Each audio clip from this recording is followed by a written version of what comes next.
बहू में आई सिद्धि की आत्मा। सरला बहन अपने बेटे के लिए लड़की देखने पंडाब की अनुमित के घर जाते हैं।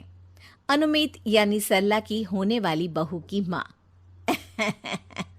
बहन जी, ये तो चंगा है कि पको हमारी बेटी पसंद आई, लेकिन देखो जी, हम लोग बड़े सीधे और साफ लोग हैं, तो आपको साफ साफ बता देते हैं कि हमारी बेटी को सीरियल का नशा है। वो जो सीरियल देखती है ना, उसी के रंग में रंग जाती है। अरे बेटी कुछ ज्यादा ही खूबसूरत है तो बहाने बना रही है फिर।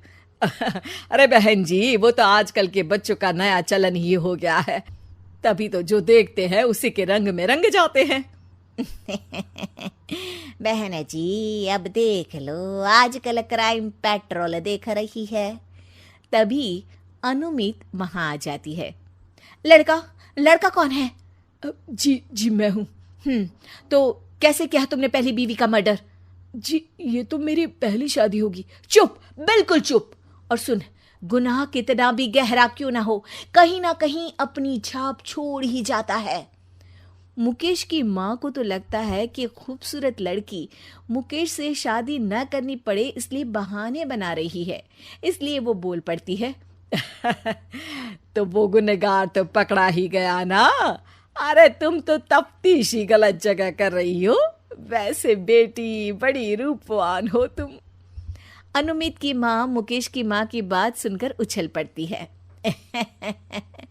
ठीक है बहन जी, ठीक जा रहे हो। बहन जी, अब जवान लड़की की माँ होना भी तो आजकल के जमाने में किसी बोझ से कम नहीं ना। बहन जी, वो कहावत तो यूं थी कि किसी जवान बेटी की माँ होना आज तक किसी टेंशन से कम नहीं। हाँ भाई साहब, वो तो पुराना जमाना हो गया। अब माँ बाप बेटी को ही सिखाते रह जाते हैं और ये लड़के नालायक निकलते हैं। तभी तो बेटियां ही घर बार सब संभाल लेती है, बल्कि माँ बाप के बारे में भी वही सोचती है ना।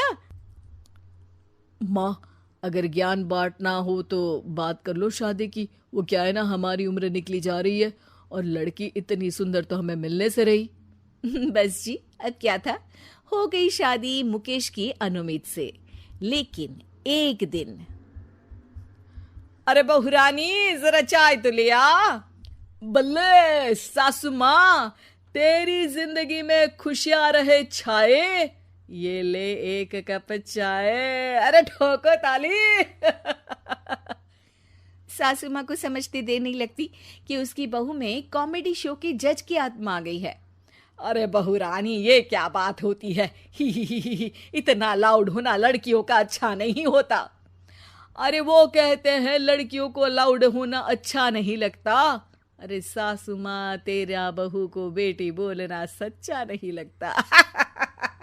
ठोको ताली।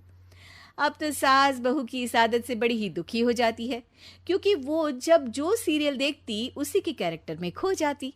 एक दिन बहू ड्राइंग रूम में जोर से, घर वालों से निवेदन है कि वो ओपन एरिया में आ जाए।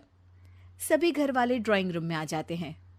बिग बॉस चाहते हैं कि आज से जो सास है वो बहू बन जाए और जो बहू है वो सास बन जाए। बस फिर क्या था, सास को मौका मिल जाता है बहू को सबक सिखाने का। सास जो बहू को सिर्फ सबक सिखाना चाहती है, वो अर्नब गोस्वामी के रूप में आ जाती है। क्या क्या क्या क्या क्या, मैं जानता हूं ये धोखा है, फरेब है, झूठ है। अरे ऐसा कैसे हो सकता है कि कोई सिर्फ 5, जी सही सुना आपने, अपने कान खोल के सुन लो, सिर्फ 5 मिनट में कैसे किस औरत पर किसी की आत्मा आ सकती है। देश सिर्फ ये जानना चाहता है कि क्या ये औरत सही है या ढोंगी अपने ससुराल वालों को परेशान करने का खेल कर रही है। India wants to know. बहू सास का ये खेल देखकर घबरा जाती है। अरे सासू माँ, आप तो कैरेक्टर में कुछ ज्यादा ही चले गए। अरे बस बस बस माँ। सास समझ जाती है कि बहू का खेल तो ये सारा ड्रामा है। अगली सुबह बहू सर पर पल्ला लेकर, माँ जी ये प्रसाद लीजिए, मैंने माता रानी के मंदिर में 1000 रुपए रखकर पैदल चलकर आपके जीवन की कामना मांगी है। सास सर पर हाथ रखकर सोचती है कि बहू को सुधारने के लिए अब उसे कोई बड़ा ही खेल खेलना होगा। अगले दिन तो स्वागत है आपका हमारे खास शो खतरों के खिलाड़ी में, जहां ये मासूम लड़की आपको इस पंखे से उल्टा लटक कर दिखाएगी। सास उस वक्त सारे रिश्तेदार और पड़ोसियों को भी बुला लेती है। अरे ये औरत पागल हो गई है क्या? अरे सासू माँ ये क्या कह रही है? हाँ? सासू माँ, अरे बहुरानी तेरी तरह मेरे में भी सीरियल चढ़ गया है, सीरियल। चल अब तो तुझे ससुराल की इज्जत बचानी ही है। पड़ोसी और रिश्तेदार बोल पड़ते हैं। अरे वाह वाह, आज तो मजा आ जाएगा। पहली बार सामने से इतना एडवेंचर देखने को मिलेगा। अरे बस बस, ये असल जिंदगी है, कोई टीवी सीरियल नहीं। जाओ जाओ यहाँ से। अरे बहू बहू ये क्या बोल रही है? सासू माँ माफ कर दो, मैं आज के बाद जिंदगी भर तुलसी तेरे आंगन की ही बनकर रहूंगी, और अब ये ड्रामा बंद कर दो। शुरू किसने किया था बहू? मैंने माँ जी। अब मैं कान पकड़कर सॉरी बोल रही हूँ, माफ करो मुझे। आज के बाद कभी भी ड्रामा नहीं करूंगी।